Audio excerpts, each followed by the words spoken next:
Each life we incarnate into has a divine purpose.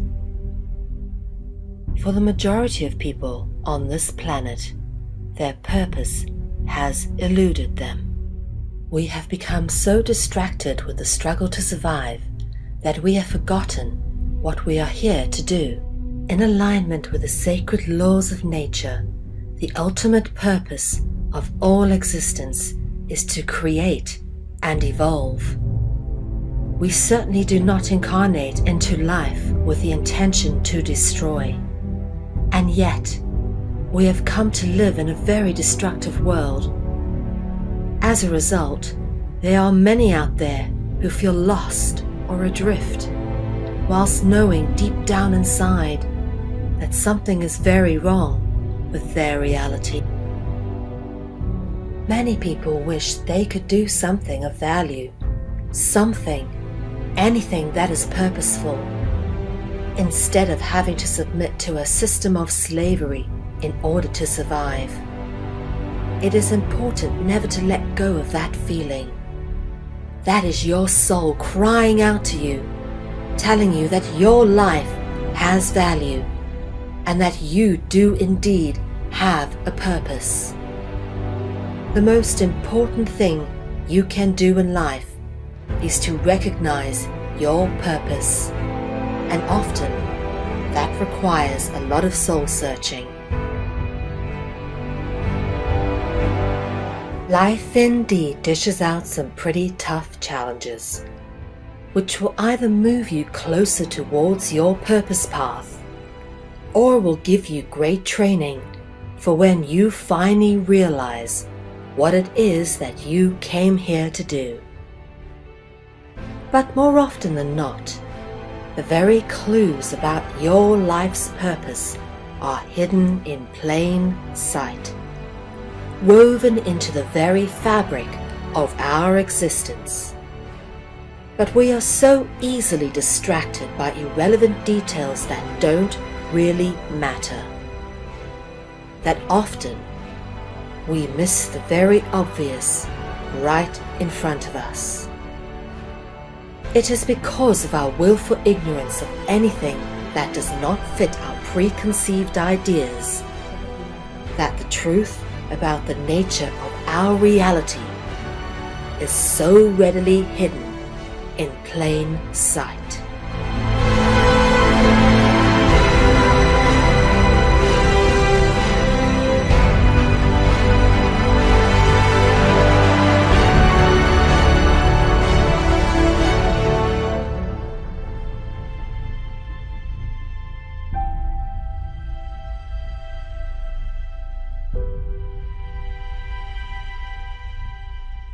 This is a very deep and personal journey, which has come to be expressed in many aspects throughout my life.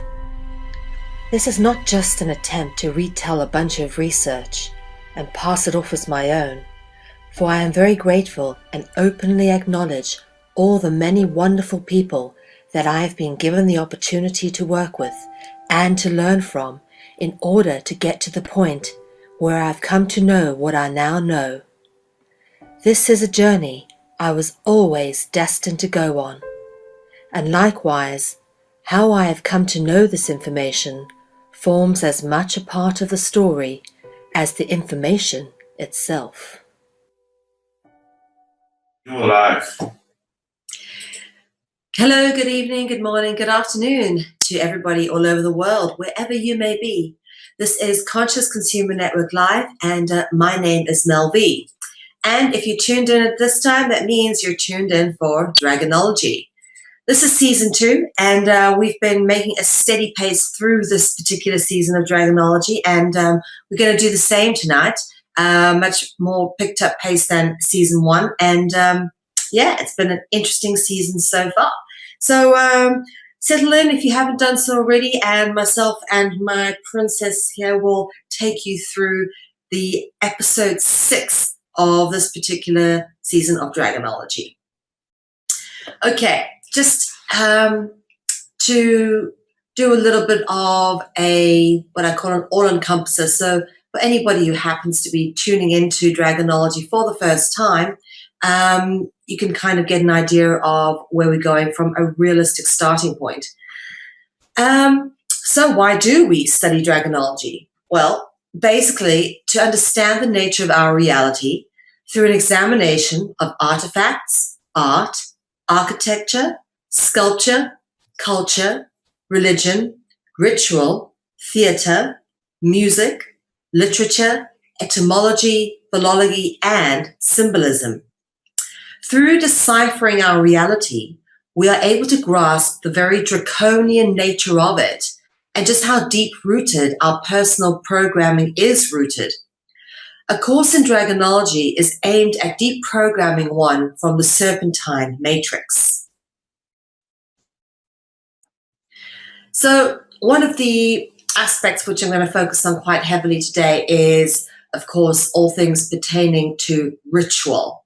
And for those of you who aren't aware, just about all of our existence is a ritualized existence. Everything that we do in terms of, besides, let's say, even the process of going to work, which is in itself a ritual because you do the same thing pretty much every day. You get up, get dressed, jump in the car, you get on a train or whatever, public transport, go to work, 9 to 5 or sometimes longer, come back. Sometimes you work a night shift in the hospital, but it is still, it's a ritual. There is a process which happens, and it's usually pretty much falls within the same template.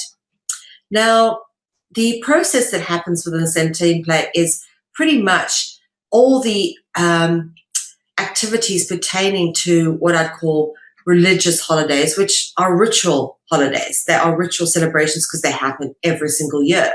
Again, it's the same thing happening again and again. Or for specific happenings or events within people's lives which are ritually celebrated. So, for example, weddings and funerals, baptisms and bar mitzvahs. But of course, there's also the celebrations that are specific to religions. For example, that would require festivities such as, at Christmas, you have a Christmas dinner, or in the case of the Muslims, perhaps they might choose to fast for Ramadan. So there's various types of rituals which we don't really think of as rituals, and they fall under lots of different labels. But what we need to do is get real prosaic about things and let's look at the root of what things really are as opposed to what they've been fluffed out by pretty labels. A good example of this is people sometimes get all hit up because this is called conscious consumer network. Oh, consumers, old paradigm. But, I say to people, life is an act of consumption, okay? What do you do to air? You breathe it, okay? Breathing is an act of consumption. Eating is an act of consumption. You can call it eating, you can call it breathing, you can, reading information, okay, is consuming information. Reading, eating, and sleeping, I beg your pardon, reading, eating, and breathing are 3 different words, but they all talk about an act of consumption, okay? And that is what this is doing. We are bringing it back to what the original thing is, which is a ritualized practice started by a culture or a religious belief or for whatever reason at some point in history and perpetuated again and again and again. And because a ritual is repeated over and over again, what it does is the whole programming of the ritual actually interweaves itself into the very energetic fabric of our reality. And therefore, it has great potency each time it is thus repeated. And the symbols are used and the mantras are chanted. So every time specific rituals are enacted, it grows in potency. And some of them have been done so many millions and billions of times that they have very strong power within our reality. Now, one of the reasons why I bang on a lot about ritual is because culture is rooted in ritual. The truth about most of our modern day culture is that most culture is inextricably and undeniably rooted in ritual, including but not limited to theatre, music, sport, religion, festivals, parties, and, of course, paying taxes. And we've covered this all quite a lot in previous Dragonology episodes, so if you guys haven't seen it yet, feel free to go back and check those out and catch up.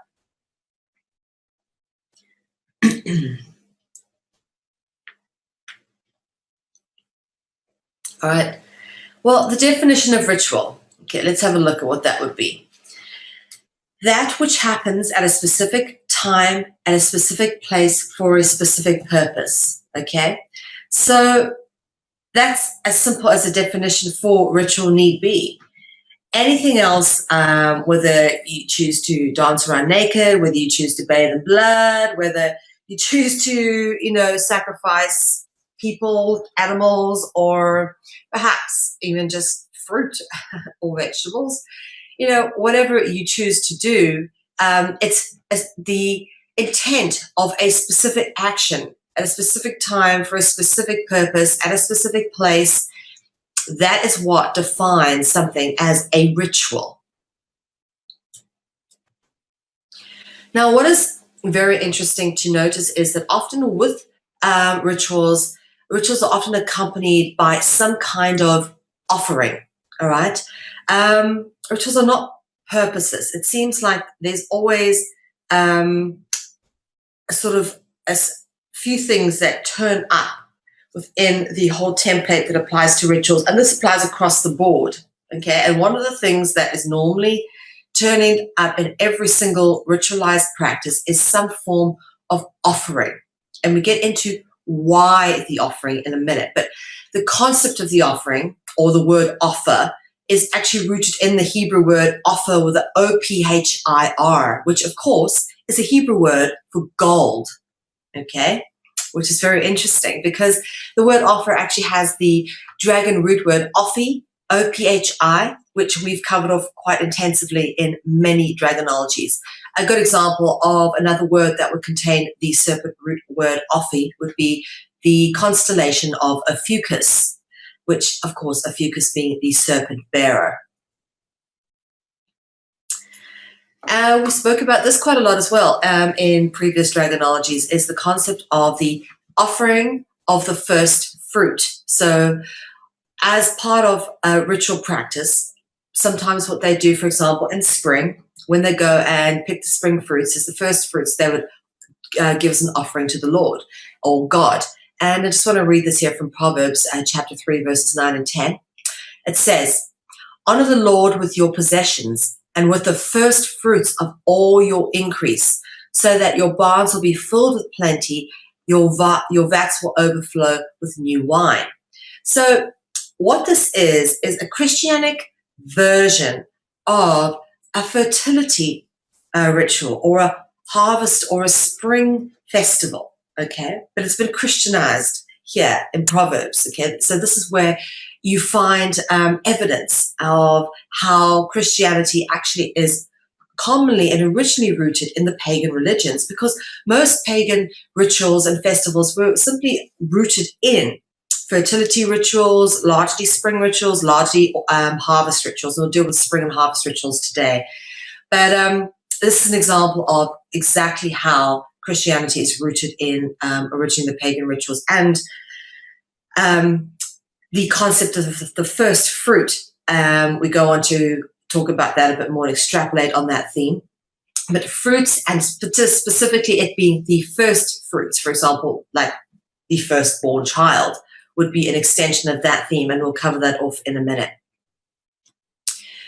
And of course, tithes and taxes. We've covered this off previously in Dragonology as well, but just tying this all in offering to any religious organization or in paying taxes, okay, we're actually giving sacrificial atonement, or we are giving a votive deposit or votive offering. We are giving an offering, right? For example, pop tithes into the church offering bowl. It says here, an offering to the United Methodist Church, and everyone's dollars in there. But you've seen that the bowl, people have seen it go around in churches where it's called an offering bowl because you put your money in there. Or what we used to have something called tithes, where people give 10% of their earnings, which tithes is actually where it comes from the word 10. 10% of their earnings to the church as an offering. So again, this would be considered a tax, and tithes was actually a tax in the old days. In fact, it's one of the reasons supposedly for the French Revolution was the Ancien regime was very heavy on taxes, and tithes were one of them. But of course, we've been through that as well. That's, not real either. But this is what we are taught. So tithes is a very well-known kind of 10% tax of your earnings, which you're supposed to pay to the church. But nowadays, we pay so much more than 10% in taxes, very, very overtaxed. And as we have already discussed, at least for half of the money you pay in taxes are in the bullets and the bombs which kill people. So let's talk about what a votive is. A votive deposit or a votive offering, because we spoke about this here, a votive deposit or votive offering, yeah? And that's what you're doing when you're paying taxes. A votive deposit or votive offering is one or more objects displayed or deposited in a sacred place for broadly religious purposes without the intention of recovery or use. So, for example, if you put your money, which is your sacred earnings, into an offering bowl at a church without the intention of recovery or use, that could be considered a votive deposit or votive offering. And this is where you also get the word devote. So if you're devoted to something, you would perhaps give something a votive deposit or a votive offering to show how devoted you are to that thing. Anyway, to continue here, such items are featured in modern and ancient societies and are generally used to gain favor with supernatural forces.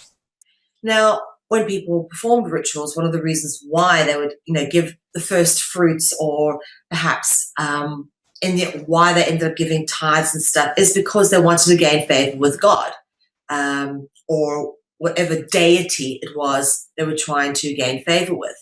Sometimes it could be just a general offering to a deity, pray for something. But votive offerings are sometimes made in anticipation of a certain aim, desire, wish, or situation. Or even further, we'll go into further, sometimes contracts are entered into for a specific consideration to be rendered by whatever supernatural force that contract is being engaged with. A bit more on that in a minute.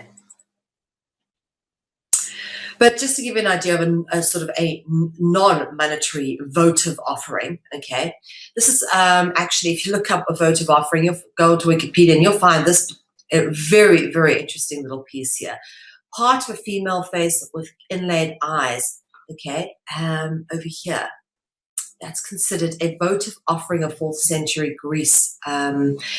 So these votive offerings, for example, something like this, set into a niche of a pillar in the sanctuary of Asclepios in Athens. And I'll go on to talk about Asclepios in a minute. But often you'd find jewels, rings, flowers, herbs, or even works of art, masks, which would perhaps represent someone's face, be perhaps representative of a sacrificial victim, that kind of thing. So this is an artifact of an ancient votive offering, which has a part of a mask in it. Beautifully done, actually. Now, this is Asclepios, interestingly enough. I think Asclepios, to me, just very much reminds me of a precursor to perhaps, a Hermes-type character, or even Moses with the serpent on the staff.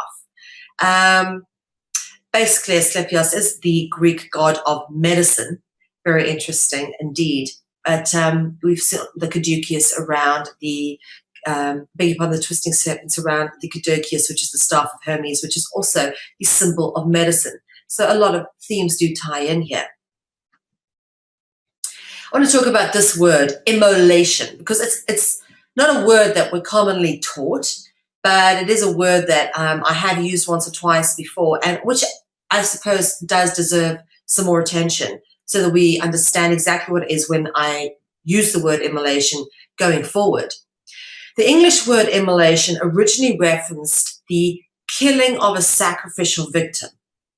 And this word actually came figuratively to mean destruction by fire or burnt offering, which we've also spoken about or referenced as a holocaust.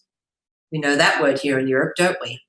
Anyway, the etymological roots of the word immolation are stemmed from the Latin word immolare, which references mola salsa. Okay.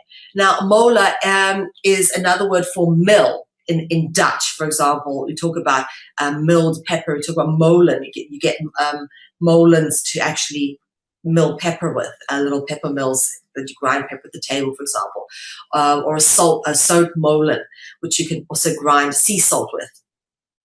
So what's interesting is that this is actually talks about ground mola, okay, which is a coarse ground toasted emmer wheat, okay, and mills are commonly used to grind wheat as well. All right, so mills are very significant. So that's what mola is. It refers to the process of grinding wheat. But sal, obviously, salt is a mixture of salt. So immolare, which references mola salsa, is referencing a mixture of salt, which would be the salsa, and coarse ground toasted emmer wheat, which would be the mola. And of course, it's toasted because it's got to be a burnt offering. Okay. So this is the root of where this word comes from. It actually comes from a mixture of coarse ground toasted emmer wheat, which is referenced as mola salsa, which was traditionally prepared by the Vestal virgins, and it was sprinkled. Now this mola salsa mixture was used and sprinkled in the Jewish traditions. They sprinkle salt, and in ancient Roman rituals, this mola salsa was used for rituals by the Romans, and it was only specifically prepared by the Vestal virgins. So let's look at who the Vestal virgins were, okay, because this gets interesting. Vesta was a Greek goddess whose presence and prominence and importance in ancient Greece is often not spoken about. You don't really come across Vesta often, okay? But the Roman goddess Vesta's presence is always symbolized by a burning fire, okay? And this is often why you have burning fires at the altar, for example, hearths in the home. Often the whole process of lighting a fire in the home was seen as a tribute to Vesta. And there was a very ritualized way you went about doing this. Same with cooking meals. Often, people pray at dinner and stuff as part of a ritualized celebration in thanks of a meal. But often the way you go about preparing the meal was part of the ritual as well. The process of cooking is part of ritual practice. We never used to prepare food by cooking, by burning, by immolation, okay? That is something that's been passed down to us through ritual. All these cooking programs on TV are nothing better than sport programs because all they're teaching us is another way to engage in ritual. Very interesting that. But the significance of the goddess Vesta is what we're speaking about now, and her significance in the Roman religion is indicated by the prominence of her priesthood and the priesthood that is dedicated to her, because it was the only college of full-time priests in Rome, okay? So for there to be a college of full-time priests, they must be pretty damn important. And they were usually virgin priestesses. So it's interesting to note that the only full-time college of priests in ancient Roman religion were actually women, and they were supposedly virgin priestesses. This gets very interesting. Let's have a look at the significance of this stuff. We've spoken about this before, the symbolism of salt. Now, why I'm going on to salt, obviously, because we're talking about this mixture, mola salsa, which is made of salt and wheat.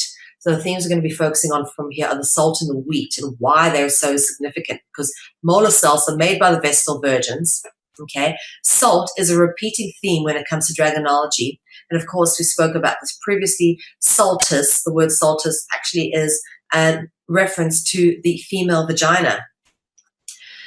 Now, we spoke about this last week too. Soot is etymologically cognizant with the Dutch word zout, Z-O-U-T, which means salt, okay?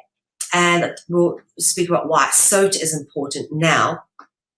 But basically, as we've already said, saltus, feminine noun for salt, can also mean the female vagina, but references salt or seawater. And the masculine noun would be sal, okay, for salt or seawater. Now, sot obviously fits into the word sota, which again, sota is disguised in Greek as esoterikos, all right, and that, of course, is the word esoteric, all right, that we've become aware of in English. So esoteric is rooted in the word sota, which obviously also references salt, and is extrapolated in Latin as sodalis. Okay, now what's interesting to note is that salt is actually known as sodium chloride. So soda, or a soda, and salt, in terms of the chemicals that they are very closely linked to. So sodalis are members of a secret society or priestly college, and we've spoke about the Vestal Virgins being part of a priestly college. So it all ties in.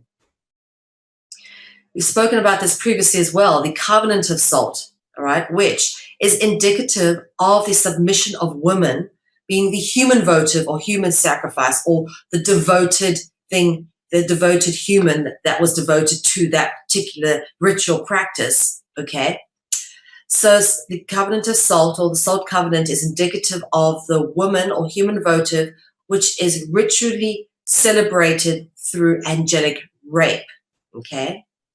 It's indicative of submission to ritually celebrated angelic rape, indicative of the hidden votive. We've spoken about the hidden votive. Now, an example of the hidden votive would, for example, be the gifts you put under the Christmas tree, because they're wrapped, they're concealed, they're veiled. We covered that all of previously as well.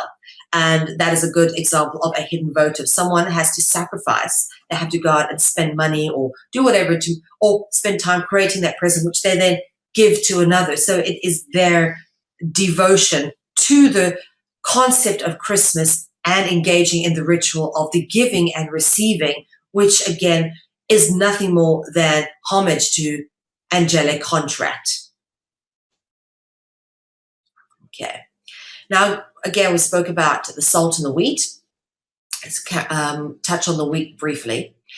So wheat is a commonly used symbol of fertility and harvest, okay, and is the main ingredient in bread. Pretty simple, we all know that. Pretty commonly used substance wheat is. But what's interesting to notice here is wheat ties into Virgo, the Virgin, which, if you look at Virgo, the depiction of Virgo, supposedly a virgin, all right, with, I beg your pardon, wings, like an angel, an angelic being, carrying what? Wheat. Isn't that interesting? So here we've got a virgin representative, like the Vestal Virgins, which makes the molar salsa, which is the wheat and salt mixture. Here we've got Virgo, the Virgin, holding wheat. All right. Now, why you've got Virgo, the Virgin, holding wheat is because Virgo happens in harvest season, which we're in now. We're in this season. We're in the star sign of Virgo at the moment, being between the 23rd of August and the 22nd of September. This is harvest season. This is when you see lots of pumpkins coming out, and this is when the farmers go and harvest everything for their before winter comes along. And this is the reason why you have Virgo depicted with wheat, because it is a ritualized celebration. Now, here's another interesting goddess that we find depicted with wheat and, funny enough, with serpents, is the goddess Ceres, or Demeter. And the daughter of Demeter, supposedly Proserpine, or another word for Proserpine is Persephone. Now, it's quite interesting because Persephone is said to disappear for winter and come back in summer. But what they are talking about there is the whole sun cycle again, all right? This being a sun goddess, Persephone being a sun goddess, disappearing in winter and rising again in summer. And Ceres was the Roman goddess of fertility, agriculture, and grain crop. And here you can see depicted with sheaves of wheat in her hands and obviously wrapped in serpents. Excuse me. Now, what's interesting to notice is when you look at the name of Persephone, of Proserpine, you can see serpine, which refers to, obviously, that's a serpent word. But Persephone as well, per is a dragon root word. We'll go on to touch on that in a little bit. But remember that. So these two words, both Persephone or Proserpine, have very clear dragon etymological roots in the names, supposedly the daughters of Ceres, also known as Demeter. But very interesting to note that depicted both with wheat sheaves as well as serpents. Now, we spoke about wheat being the main ingredient of bread. Indeed it is. And bread is commonly used in Eucharistic rituals. All right. This is not new to anybody who has been to church. I'm sure you have at some point participated in the drinking of the wine and the eating of the bread, which is described as the body and blood of Christ. Jesus very much says, I am the bread of life. Or supposedly he said that in the Bible. So it's interesting to see how the wheat allegory and the bread allegory is so important, particularly since there is a huge tradition of feasting and eating at rituals. And very much one of the most common rituals that we come across is the Eucharistic rituals, where you're required to eat the body of Christ, being the bread, and drink the wine, which is drinking blood, represents of drinking his blood, which all very ritualized, but, you know, we kind of don't get it when we're participating in this stuff as kids. As I already spoke about, feasting and fasting, a huge part of ritual as well. So, like, we eat the bread as the body of Christ. What's interesting to notice is that this feasting or fasting forms very much a part of festivals. Now, let's have a look at this etymology here. So we've got feast, all right, and then that breaks down to the two words fast and fest. All right, fest, obviously referencing a festival. And festival, another word for festival can be party. And the word party is also rooted in dragon etymology, and we'll go into that in a minute. But all of these words are rooted with each other. They come from the same origins. And what's interesting to notice is we've often spoken about how themes that pertain to the dragon are sometimes contrasting and contradictory or complete opposites. There's a lot of duality. Again, there is a duality, a complete opposite between feasting and fasting. An example of fasting, of course, would be the 40-day fast of Ramadan, where they fast from sunrise to sunset. Again, here we go with the cycles, the solar cycles, which are always inextricably a part of ritual.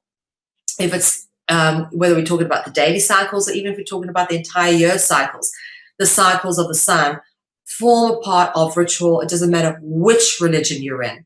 They're inextricably linked to ritual because these things are played out at specific times of the year, and that is marked out obviously by the route of the sun around the year. I beg your pardon, the route of the passage of the earth around the sun, I should say. So we spoke about harvest. Now we go on to spring, okay? That's usually around about March, April season, okay? In the Semitic family of words, Adar, which also can refer to Adam, and we've dealt a bit of that in previous dragonologies, describes the lambing season in about March or April. And this is also sort of where we start getting on to Ishtara and Easter and that kind of thing. But for now, we're going to reference it under the Semitic name, which is the celebration of Purim. All right. This particular festivity, which is the spring festival, was originally known as Purim.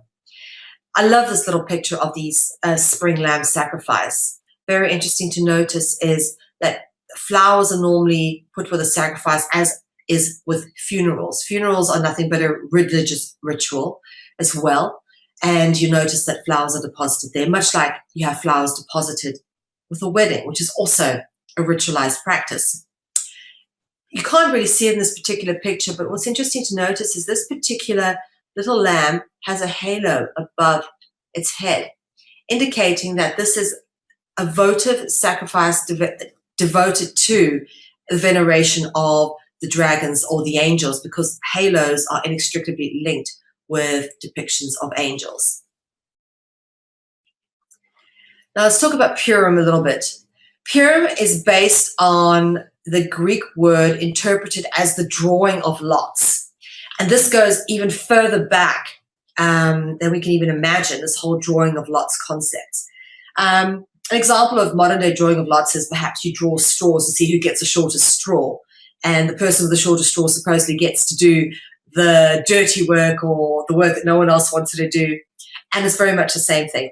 The drawing of lots, or lotto, as we've come to know in modern terms, where people, watch these lots get drawn, these balls get drawn through lots, which is where you get the word lotto from, or you win the lottery.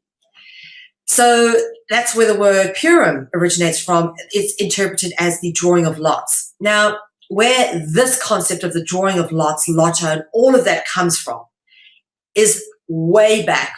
And this is when dragons and dragon kings basically were more commonly known to the people. More people knew that their kings were dragons and that dragons ruled the land, kind of thing, and terrorized the land. And there's lots of ancient stories about how villagers were required at certain times of year as part of ritual sacrifice to offer up a virgin to the dragon as a sacrifice. And this way the dragon would leave the villagers alone or give peace for another year. Or if a virgin was not issued, it would attack the village. And this is a very old story. There's so many variations of this. I mean, the story of St. George and the dragon has inklings of this particular theme in it. But basically how these virgins were selected was everyone in the village who had a daughter had to put their daughter's names into a lot, and then the lots were drawn. And this is where the whole festival of Purim originates from, because it was the drawing of lots for the virgin sacrifice to the dragon king. So this has an amazing back history to it. And in fact, you see this particular story playing out, the drawing of lots, playing out recently in films which have a hell of a lot of interesting allegories to them, such as the Hunger Games, where lots were drawn for the person who gets to be the tribute. A tribute's another word for the votive or the sacrifice, okay? Because yes, what you're doing is you're paying tribute to the gods by giving a devoting sacrifice, which in this case, we're talking about the virgin sacrifice, yeah? And that's basically what Purim, or where Purim was based, was in this concept of the drawing of lots of the virgin sacrifice to the dragon king, or to the angels, or to the gods, which are basically all the same entities. Now, the word Purim is etymologically cognizant with the following words: por, P-O-R-E, meaning fruitful, and pre, which means fruit, okay? We get into the fruit allegory quite a bit in previous Dragonology, so I'm just going to skip through this, but I've covered this off quite intensively. There's so many different types of fruit that you can trace to dragon etymology. It's actually cannot be a coincidence. The most common fruits that we come across, all rooted in dragon etymology, all of them: banana, grape, apple, pear, orange, lychee, and avocado are all rooted in dragon etymology. And I've been through this quite intensively before, so if you've missed this, please go back and check it out. And I'm not going to pull them apart, but we will cover some of this. So, for example, pears rooted in this particular one. Purim, which obviously is the festival we've spoken about, which talks about the drawing of lots, which of course indicates the referencing of the sacrificing of the virgins to the dragons.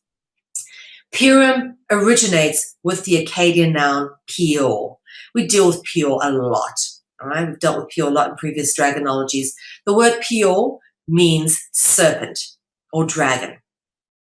And there are other words which are offshoots of the word Pior, or there are words which are etymologically rooted in the word Pior, such as Peri, which is a Persian race of angels or dragons. Okay, they're referenced as the Peri, or Pure. Okay, something is the pure bloodline, pure dragon bloodline, for example, which is where the word pure comes from. And then purple, they're purple born, they're born of the dragon bloodline. Then pair, we talk about the twisting snakes, or often see snakes in pairs, or the couple. You see this a lot of Cambodia, the Naga dragon king and queen. Very much always see paired serpents as well. And then the fruit, the pear, obviously, and pearl. Talking about pearls of wisdom. We've gone into that quite a bit in previous Dragonologies. And then peer, which can be either a colleague, a peer, or to look, as in peer or see. And then appear, okay, or disappear for that matter, also rooted in the word pure, and peace. We'll get into that one because that's interesting. Now, the word pure, for those that have been following along previous Dragonologies, will be perfectly aware that pure is actually part of what I call a serpent root word triad, which is, I beg your pardon, pure, pala, and para.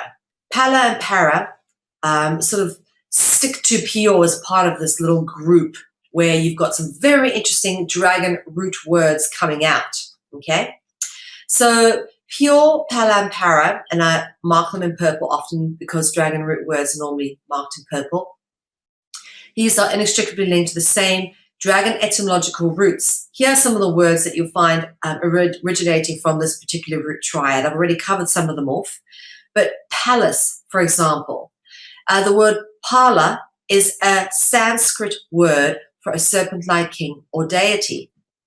So where do they live? They live in a palace. And then we've got para, right? Paradise, the concept of Eden, which of course is where you have the, the talking serpent and the whole fruit, forbidden fruit. We've covered that off, the allegory of the fruit. And of course, reading, writing, literature, all of that inextricably linked with dragons. We've covered that off a lot with paragraph and paraphrase. And then parler, a French word for to speak, play, some theatre play or children play in a sandbox, for example. Party, festival is a synonym for party. And of course, pear, I've got the word pear there twice. I think I meant to mean the fruit, the pear. Pearl, pear, peer, peace, we've done already. And there's some other roots we've covered off, peri and pere. Persia, the Persian Empire, the word Persia came from this. Pure and purple. So we've got the pure root down and the variations of that. What's interesting to notice is, as we spoke about the word appear and disappear, also rooted in dragon etymology. But this, for me, is one of the most interesting things. Is this is a theme that turns up again and again and again, is that dragons have this ability. There's two abilities that they have. One of them is to appear or disappear, sort of just be there out of nothing and suddenly then just not be there. Or they also have the ability to shapeshift and change shape, so from one form to another. Well, of course, if they can appear and disappear, why not be able to change shape? So these are typically things which, for example, I myself don't necessarily even see that I'm capable of here in this physical being and body and density. But no matter what language you go into, okay, you will find that anything that references the concept of appearing or disappearing, you'll find dragon root words in them. Okay, for example, the Latin word for appear, pario, okay, it's got the dragon root word in there, okay, from para, which we see here. That's a pure pala para triad root there in the word pario, which is the Latin word for appear. Now, the sudden appearance of God in the Bible is referenced as a theophany of the Lord. We've also got a Saint Theophania, which pops up as well in mythology. Pardon me. So the Greek word theophany or theophania contains two very interesting dragon roots. We've covered this off a lot, which is the Thi and Fane root. So you've got the Fane and Thi. Let's just go into that quickly so that those aren't aware understand. The word Thi basically references God. Gods reference the dragons, dragons reference the angels, angels reference the angelic bloodlines, the kings, royalty, rulers of the world. And the word Thi turns up in some very interesting places. For example, we've already spoken about theophany. Theotokos basically is the offspring of the gods. Jesus was referred to as Theotokos. Theoreanthropy, which refers to the process of shape-shifting or changing shape from one animal form or one form to another. Hemithoi, meaning half god, half human. Pantheon, supposedly where the gods lived. Here's a depiction of a pantheon in Rome with an obelisk outside. And then Athens, and of course Athena, the theatre, and theory, all with the Thi root in it. And of course, the other root I want to touch on quickly, because we cover this off quite extensively theme-wise, is, of course, Phanes, all right? So we've got here Theophania, and Phanes references the Greek god of a god from, I beg your pardon, Phanes is a god which originates in Greek mythology from the Orphic Mysteries and is also known as protogonos. A gon, all right, is a root of dragon, is rooted in the word jinn. You find the words genius and genie and Genesis all being from that particular root. But what this means is protogonos, this particular god, was firstborn. And this is where the firstborn allegory is so important and why we're always the first fruits and the sacrificing of the firstborn. Okay, interesting to notice Phanes depicted with wings and in a cosmic egg, which has the zodiac carved into it. That's how you know it's Phanes, often with a serpent wrapped around him. Cloven hooves, and sometimes being antherianthropic with animal forms coming out of him. I beg your pardon, yeah, it's therianthropic. Firstborn sacrifice. So Phanes being the protogonos, which was the primordial or original firstborn, okay? The firstborn sacrifice is a celebration of Phanes, okay? The marking or the sacrificing of the firstborn is an homage to the protogonos, the firstborn god.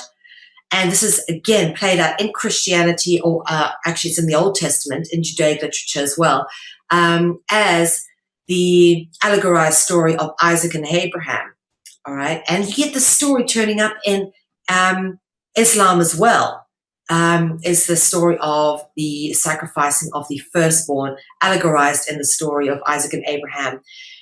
Firstborn, first fruits, first God, primordial God, all that ties in together, and that is the reason for this particular votive sacrifice is an homage of the first God. Themes associated with the dragons. We've already spoken about some of these, but just to cover this off, disappearance and appearance, shape-shifting, duality, of course, the paradox and contradictions, putting a glamour on things. For example, the fact that they're winged serpents but depict as beautiful angelic angels. That's a pretty common theme of dragons.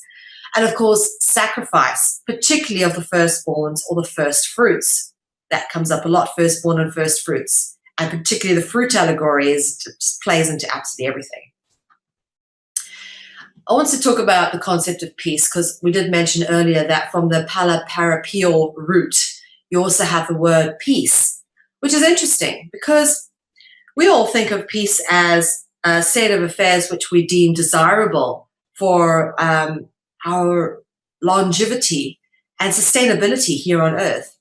And yeah, for me, when I think of peace and I wear my little peace necklace, for me what it means is a state of affairs where we stop manufacturing arms, we take all the money that goes into manufacturing arms and fighting wars across the world, and we put it into feeding, clothing, homing, and caring for the sick, suffering, and poor around the world, which, as you know, we know it would do many times over. It's a hell of a lot of money that goes into fighting wars. For me, that is what I see as the concept of peace, okay? But what they like to do, these are deceivers who have tricked us into using this dragon language, is they give us concepts which are rooted in dragon etymology. And there's nothing peaceful about these dragons. For them, the only theme I keep coming across is themes of conflict, of war, of pain, of anguish, of fury, of suffering. That's what I keep coming across. So there is, in my terms of peace, I don't see that as something associated with them. However, the word peace is rooted in dragon etymology. Now, again, as we've spoken about, some of these concepts of paradoxy and contradiction, this is one of them, all right? They use a dragon root word to be paradoxically or contradictorily used. And what it gets us to do is gets us to pay into these concepts so much energy. Oh, we believe that's what it means, but it doesn't really. It doesn't really, because when you start digging into the allegory of what these beings are actually all about, it's nothing peaceful about them, even though you're using the word peace because you don't want to fight and you want abundance. Peace doesn't mean peace. Now, what's interesting is the dove is a symbol of peace. All right, now let's get into this. Why the dove? Here, it's not just the word peace, but it's the symbols they used to depict peace, which are also, again, very frickin' questionable. The use of the dove symbolism does not denote peace, rather it masks the dragon, as evidenced by the etymology. The word dove in Latin is columba. The word serpent in Latin is colubra. Look at the etymological cognizance between columba and colubra. Again, why did they call him Christopher Columbus? Okay, it's because it's hidden allegory in the name. Why do they have columns almost everywhere in churches? Again, that is all rooted in the dragon serpent rooting. Kolu, kolo, kulu, and kula. For example, Dracula. Yeah? These are all dragon root words, clear cut. Please go back and watch my previous dragonologies to understand more about this. Okay, but the word for dragon, even in French, I beg your pardon, the word for dove, even in French, is columbe. And the word for dove in Latin is columba. The word for serpent is colubra. So the dove is actually allegorical of the serpent, not of peace. Just like the word peace is allegorical of the serpent, not of peace. So you see where we're going with this. The concept of peace in return is synonymous with love. We talk about, peace, love, flowers and rainbows, happies and daisies, love and peace, everybody, and hippie hoo-ha, whatever. But something more sinister going on here, because we get marketed love and peace under the guise of being about love and peace when they're not. Okay? And again, the links are obvious. The word love is etymologically cognizant with the word dove. In fact, I don't think of any other words besides hove, which has more cognizance with the word dove than love. And what is a dove? Doves are symbols of the dragon, which is seen through the language. Yeah. It's not very hard to work this all out and see how this all ties into each other. Here's an interesting one. Talk about words associated with war and conflict. Victory and glory. Yeah? Very interesting. Many words associated with war and conflict contain dragon root words such as victory and glory, because the or, serpent root word, the most common of all serpent root words is or, O-R. Now, Victoria, for example, Queen Victoria.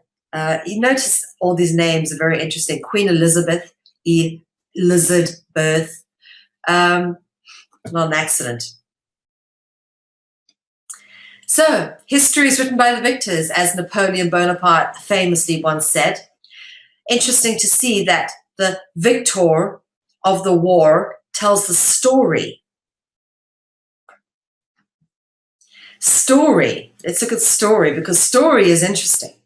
The variations of stories. Let's look at words which are variations of stories. Obviously, stories of the past told by a particular person or from one particular perspective has become known as his story, the story of him or one person.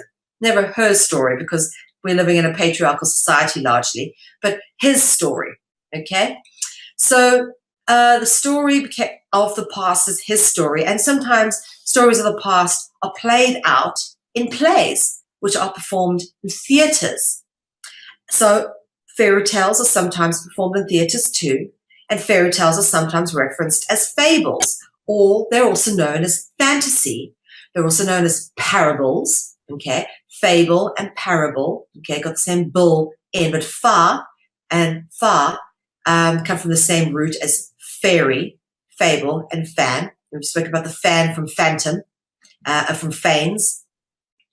So here we've got the pa, which P and F are inextricably linked in terms of their similarity and the role they play in language, because the PH makes the F sound, obviously. But what's interesting to notice as well is the word legend. It's got the genie, a gen, root in, which comes from jinn. So all of these reference story, but all of these words are also rooted in dragon etymology. That's very interesting. So anything pertaining to a story, a fairy tale, fable, fantasy, parable, legend, theatre, play, all those words are rooted in dragon etymology. Very, very interesting, that is. Okay. So we're talking about war and conflict, defend and fight. There's a lot of this themes that go on within the words of associated with dragons. For example, any winged being, a winged being known as a fairy, the word fury, very close to the word fairy. Angel comes from the word anguiem, from which we get angui, anguish, and angry. Fane, okay, obviously pain. Spoke about fanes earlier. And then here's another one. Defend comes from the Latin root parere, okay, from the para root word, which comes from the pure para serpent root word triad. So parere means to defend, fight and defend, all warring type words. What's interesting to notice as well is, especially when you watch things like Harry Potter or Lord of the Rings, is the inextricable connection between dragons and magic. Their ability to be able to do what we human beings seemingly can't. For example, we've already spoken about the ability to appear and disappear, and the ability to change shape, theoreanthropic. So those seem to be magical powers, don't they? And the connection between dragons and magic is indicated by the etymological similarity between the words sorcery and soros. Now, soros, for example, dinosaur or tyrannosauros. Sauros is a Latin word for serpent or reptile. All right, that's what soros is. Soros and sorcery, the words are very etymologically close to each other. Now, dragon seduction, this is another theme that comes up. Seduction, seduce, rape. But the word seduction is very interesting because we spoke about the Sodalis, which are the priesthood, which engage in worship of the dragon. Sodalis priesthood are also known as the Sordusi, okay, and that sword is from the same roots that you would get sod, as in sodomy, or Saudi, or Soros, which we've spoken about here, which is the Latin word for serpent or reptile. So Sordusi is where we get the word seduce, okay, and a Sordusi is actually referencing one of these Sodalis priests. And as you can see, Sordusi is is from the original roots of Sod, Saudi, and Soros, which you get the word seduce. We have a lot of this kind of dragon seduction going on, dragon rape. Anyway, the Sodalis practice sodomy as part of ritual, as indicated by the root word sod, okay? And this is the Warren Cup. It's a very old Roman artifact, showing a man and a young boy engaged in sodomy. acts of pederasty. Now, rape and seduction and pederasty and all that kind of thing were very much part of ritual celebration. The practice of rape is indicative of the hidden votive. Okay, so that is what rape, the whole, why rape, kind of thing. It just seems like, so unnecessary. But what it is indicative of the hidden votive, the hidden tribute, which is given as part of the veneration of dragons and angels. Okay, it's part of the ritual celebration. Now, this over here is depicting the rape of Persephone. We covered Persephone off earlier. Visited her. Very, very beautiful carving, which I think is in the Vatican Museum. It's incredibly beautifully detailed. Now, again, I want to just bring to people's attention that if people are going to go to all the effort to carve something in marble, it's got to be important because it is not easy to carve this. This is skill. They want this preserved. They want these themes there for others to see. Remember, it's the things which people find important that find place in their mythologies. And, if they find it important enough to carve it in stone, we need to look at what it's trying to tell us has been protected by the allegory. What symbolism is being played out? What ritual is being indicated? And rape is very much indicative of the hidden votive. Obviously covered off what the votive is. And, in fact, the rape is so important that not just in sculpture, but in classic works of art, they like to depict rape again and again and again. It keeps coming up. A beautiful picture, the rape of the daughters of Leucippus. Just one of the most phenomenally, staggeringly beautiful pieces of work because of all the motion and movement that's happening here in these particular artworks. Absolutely insanely beautifully done. But what's interesting to note is also the rape of Europa. And this one, this is a painting that has been reinterpreted by so many different grandmasters. You kind of have to wonder, why do they keep wanting to depict the rape of the same freaking goddess? What is it? Why? Why constant rape depicted in artworks and in sculpture? It is because raping is considered part of the hidden votive traditions that are done in veneration of the dragons and the angels.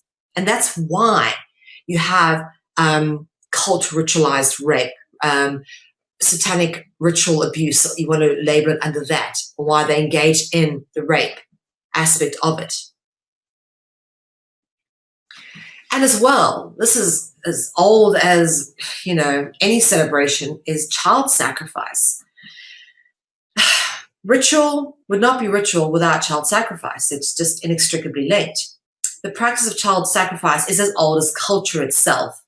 It has gone on throughout history and continues today.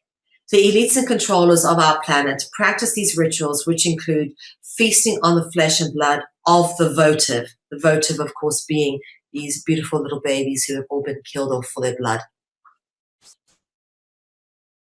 And of course, bloodletting, again, ritual depicted in artwork, right? This is just so much detail here. And look at all these faces, just looking at each other. This seems to be something that is pretty commonly done, nicely dressed elites at a ritual where they're collecting the blood of a votive. This would be the votive, the virgin sacrifice, possibly.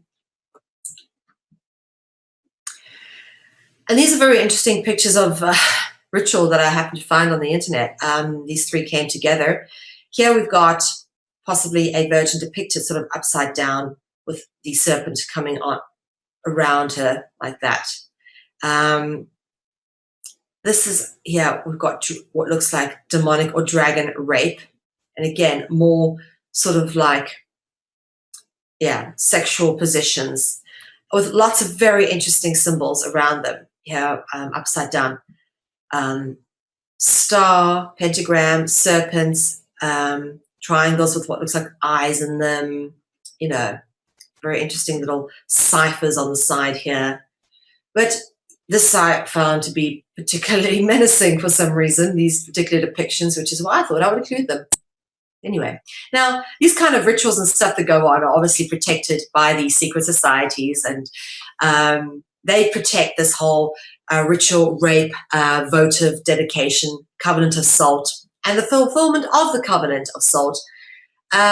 This is very much the primal agenda of these secret societies, such as the Freemasons and stuff. And, you know, you see all the symbolism turning up again. We've spoken plenty about tessellation, the cubes last week in Dragonology. And of course, the columns we spoke about a bit this week, what the etymology means. Oh, here we've got winged angelic beings, always turning up. And of course, the eye in the sky, and the sun and the moon, and from darkness to light, the duality. It's all there, all the themes. You just need to look, and you will find absolutely everything. Now, talking about this angelic or demonic rape, okay, I want to get into some interesting territory here, bringing things up to a more contemporary note, I should say. Rosemary's Baby. If you haven't seen it, please go see it. It's extremely disturbing. That's not the reason why you should see it. Just see it for research, but it is extremely disturbing. Rosemary's Baby is a film by Roman Polanski. And basically, Rosemary's Baby, the film, depicts the impregnation of a woman by the name of Rosemary with a demonic being without her knowledge. She was drugged and she was raped. But the scary thing is, the satanic cult actually contracted with her husband. Her husband basically gave up his wife, who was Rosemary, as the votive sacrifice and allowed her to be raped by the devil. So all these themes play out in this particular film. And she does indeed give birth to what they think is the Antichrist, which if you have a look in the end, you actually see a flash of the eyes with the split pupils of this baby that she's given birth to and that she then decides to look after. Very scary. And this is one film I think that could definitely do with a remake if anyone feels like remaking it, because it is one scary film. Very interesting. Rosemary's Baby was filmed at the Dakota building, which is the building outside which John Lennon was shot, because that's where he lived. A number of very interesting occult-orientated celebrities have lived in that building. No coincidence at all. Roman Polanski knew what he was doing when he filmed it there. Roman Polanski is also responsible for this rather disturbing piece of work called Chinatown. Jack Nicholson is also a very disturbing individual. He's very highly knighted. He's a papal puppet through and through. And you can see that by some of the films he's done. But basically, this film with Jack Nicholson and Faye Dunaway, who, by the way, is a very highly initiated witch herself.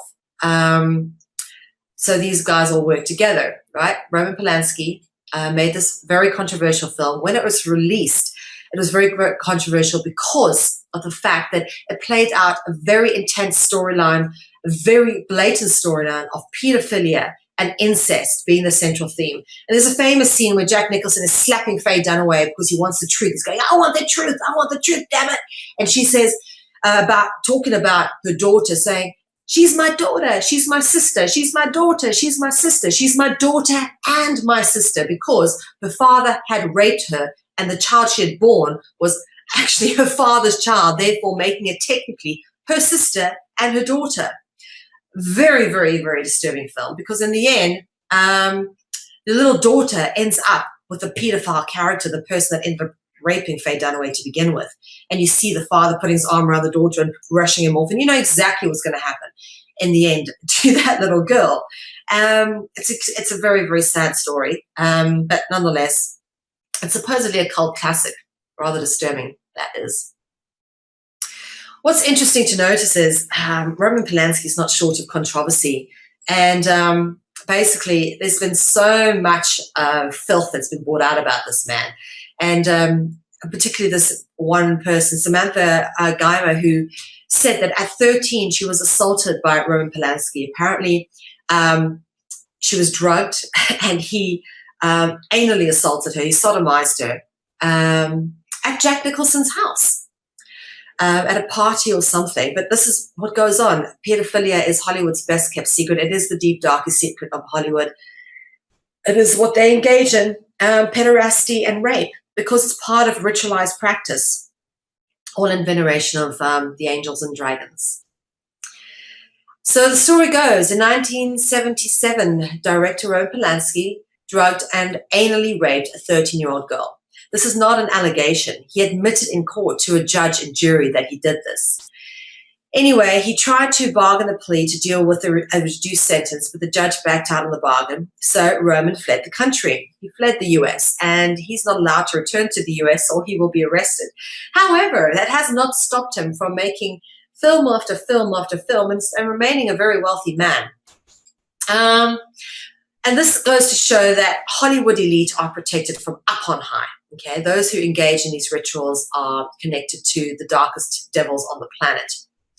That is how Roman Polanski has escaped prosecution. Okay, so I love this part. Post Roman Polanski proving that just because you drug and have sex with someone, doesn't that mean you should go to jail for it? Yeah, he's still out and about, and he made this film called The Ninth Gate, which is also a very interesting film. And this I really enjoyed this film. Do go watch this.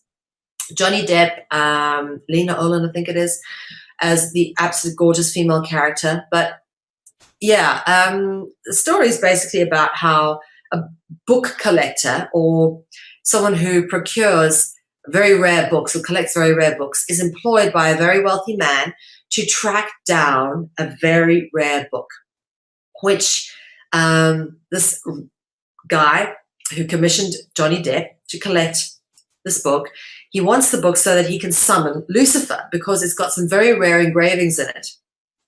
And Johnny Depp chases down this book all over Europe and eventually finds all the engravings and brings it to a burnt down castle, half burnt down castle where a ritual is in progress and all sorts of, very dark stuff. But what's interesting to notice is despite the fact that Roman Polanski is in fact wanted for the rape of a 13-year-old girl, he could still get actors like Johnny Depp, who to me is one of the greatest actors of our time.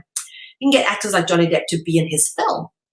Because this film was made, I think, in the 90s or the noughties. It's much later than Rosemary's Baby. But a very interesting film nonetheless. Here's a depiction of that castle in which all of this rituals happen. But yeah, a nice little depiction on the front cover of an upside-down pentagram with devil's horns and what would be dragon wings, I would imagine. Yeah, look at that. Very interesting. Now, this is interesting as well. Roman Polanski and Sharon Tate. Oh, bless your heart. Anybody who... I feel sorry for people who think that I want to marry a celebrity, I want to marry a superstar, I want to marry a footballer, because often these guys are so contracted up to their necks in filth that the people that are around them often end up being votive or end up having their lives messed up significantly. Oh. Anyway, Roman Polanski sacrificed his pregnant wife, actress Sharon Tate, in return for success, fame, and fortune. Very sad, this story is. Basically, Sharon Tate was ritualistically murdered by the Manson crew, Charles Manson and the Manson gang, while she was pregnant. You can see how she's very pregnant here. And this is the actual scene. It was horrific. Ropes around her neck and everything. She was stabbed to death. And it's interesting enough to notice that this particular house where this particular ritual murder happened, John Lennon and the Beatles often used to go tripping there with Brian Wilson from the Beach Boys. Now, Brian Wilson's also a Satanist, very commonly known. And yeah, the Beatles have covered them off quite extensively in previous Dragonologies as to some of the stuff that they got up to. But the fact that they used to go tripping, take acid and trip out in this particular house where at a later time, Roman Polanski's wife was then ritualistically stabbed to death while she was pregnant. It's pretty severe stuff. And there's no coincidences. There's a reason why all these people are connected to each other while they hang out in the same houses and stuff. It's because they're all involved in these cults, these dark, dirty cults, which ritualistically sacrifice people. And of course, that is the price of fame. Let's get into this a little bit. Now, from the Greek god Phanes, which we've dealt with a little bit earlier, we get the words pain, fan, and fanatic, and of course, fame. And yes, indeed, fame does kill. fame is not what you think it is.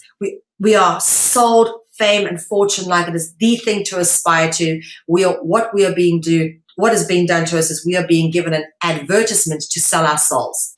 That is what it is. It is the devil's way of getting us to render our souls to that dark entity, okay?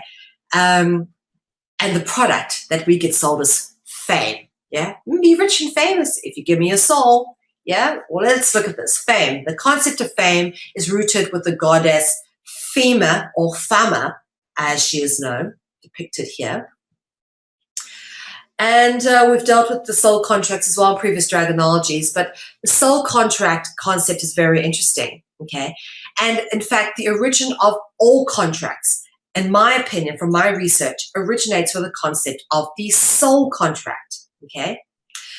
And the soul contracts are the origins and the oldest form of contract between human vessels, and it originates with the whole concept of human vessels contracting with angelic, dragon, jinn, demonic entities in return for some form of consideration, which is how contracts work. Contracts work on the basis of a return in the form of some kind of consideration. If no consideration is given, then no contract is rendered. Yeah, and this is how we talk about things, contract law. You've got to have some consideration rendered in order for a contract to be valid. Now, the consideration that we talk about here in return for the immortal soul would be fame and fortune. Yeah, that is the consideration. And power does have a price, okay? Fame, wealth, and power corrupts. Absolute power corrupts absolutely. There is always a price to pay. Even the supposed people in the Christian church, no, they've all got deals with the devil for their particular, bits of power. I mean, we've had cardinals and stuff recently being arrested and found with priceless artworks that have supposedly been stolen, okay? They ended up in the homes of some of the wealthiest Jesuit cardinals out there. There's a reason why this stuff happens. Just saying. Now, let's look at some of the votives, our votive sacrifices in the public domain. Of course, our beloved Whitney Houston being one of them. Michael Jackson, yeah, Illuminati blood sacrifice, commonly known. Do the research. It's all over the web. Don't believe me. Heath Ledger. I mean,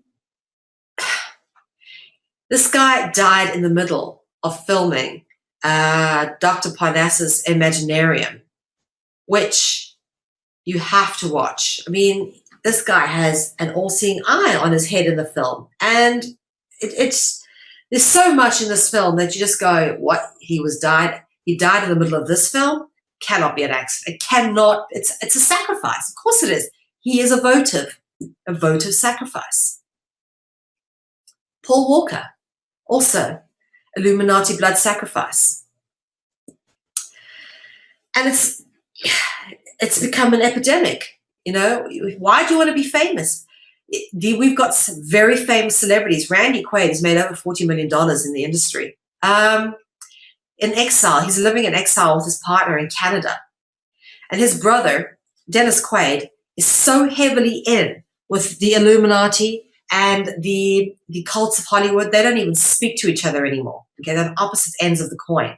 Randy Quaid was smart enough to exile himself. But he's the one who's brought up this gang of star whackers, which are basically a group of supposed high-profile assassins, lawyers, and all doctors who all work together to terrorize celebrities out of their money and their fortune. And some of them get driven quite literally crazy because they are mind-controlled when they are taken into these supposed rehab facilities. They are programmed and mind-controlled and tortured and programmed into having multiple personalities, alters. What the public sees is very different to what is inside, which is really a fractured, broken person that's been tortured. So celebrities are hounded to keep them in line and to keep them in line with their contractual obligations because they all have to sell their soul for fame and fortune. Others are simply hunted by star whackers and are ruthlessly extorted. Because not everybody who is famous has sold their soul. There are genuinely some very talented people out there who have made their way to the top through hard work and who are being extorted by star whackers. So who wants to be famous? Seriously, because you may end up being dead at the age of 27. A number of these people, and it's an extortionate amount of people who have died under mysterious circumstances, and they blame it on drugs, and they get to join the 27 Club. Some of the most talented people we've known, taken from us in the prime of their youth. The bottom line, people, fame is an illusion of the ego. Do not be fooled into selling your soul for illusions. Yeah? It's a whole story of, I don't know, believing that this slimming pill will make you thin without diet and exercise. It's an illusion. You pay all that money for it and you take it. It doesn't work because you're still eating the same thing. You're still doing the same exercise. It's not real. Yeah, it's all illusions. We buy into certain concepts. We buy into fame, but it's not real. It's simply not a real thing.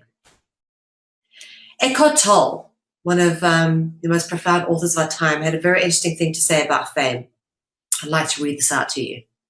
Eckhart Tolle said, "The bane of being famous in this world is that who you are becomes totally obscured by the collective mental image. Most people you meet want to enhance their identity, their mental image of who they are, through association with you. That is, of course, if you are famous.